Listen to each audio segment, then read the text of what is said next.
পশ্চিমবঙ্গবাসী, কোচবিহারবাসী সবাই 1006 সাল থেকে এখান থেকে রাজা হয়েছে।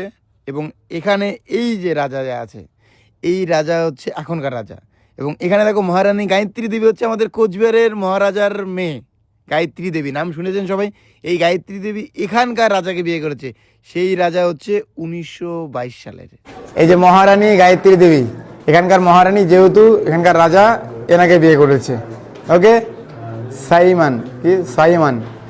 আর আমাদের কোচবিহারের রাজকন্যা, উফ কি সুন্দর, হ্যাঁ মারাত্মক। 150 কেজি ওজন, 250 মানে 250 কেজি ওজন। এই রাজার নাম কি ছিল? মাধব সিং। মাধু সিং জি, বাপরে বাপ। বাইরে এসে একটা বাচ্চা ফুল বিক্রি করতেছিল, হ্যাঁ আমি ইয়ে কি করতেছিলাম, আমাকে বলে এ ভাবিজিকে নিয়ে ফুল এলো না। আমি বলছি এটা আমার বোন হয়, আর যদি আমি ফুল নেই সমস্ত ফুলগুলো লাগবে তবেই তোমাকে 50 টাকা দেবো। একটা করে ফুল 50 টাকা বিক্রি করতেছে, আমি সমস্ত ফুলগুলো 50 টাকা বলছি। ছেলেটার মুখটা একটু কেমন হয়ে গেছে। তখন আমি বললাম শোনো, তোমার বন্ধুকেও ডাকো, আমার মানি ব্যাগে যত টাকা আছে সমস্তগুলো নাও ফ্রিতে, আমাকে ফুল টুল কিচ্ছু লাগবে না। ওকে, তখন খুশি হয়ে গেছে। বিয়ের পরে সব থেকে কোন জিনিসটা বেশি ভালো লেগেছে? রাম মন্দির। আর কি ভালো লেগেছে তোমার?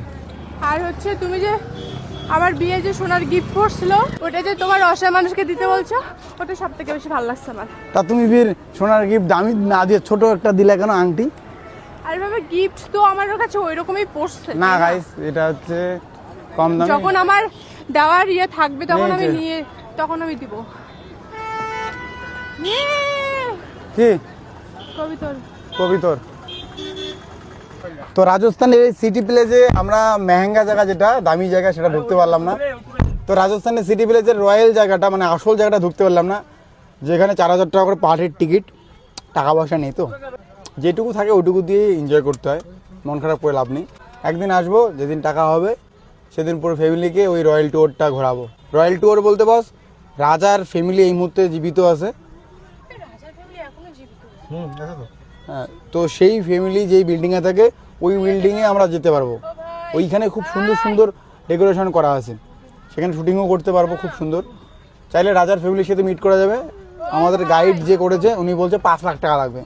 সে উতনা অকত তো আমার পাশ নেই। সব আরেকটা কথা, এখানে সবথেকে মজার জিনিস, এখানে আমাদের কোচবিহারের মেয়ে, কোচবিহারের রাজকন্যা গায়ত্রী দেবী, উনি বিয়ে করেছে। ওনার শ্বশুরবাড়ি ঘুরলাম, খুব ভালো লাগলো।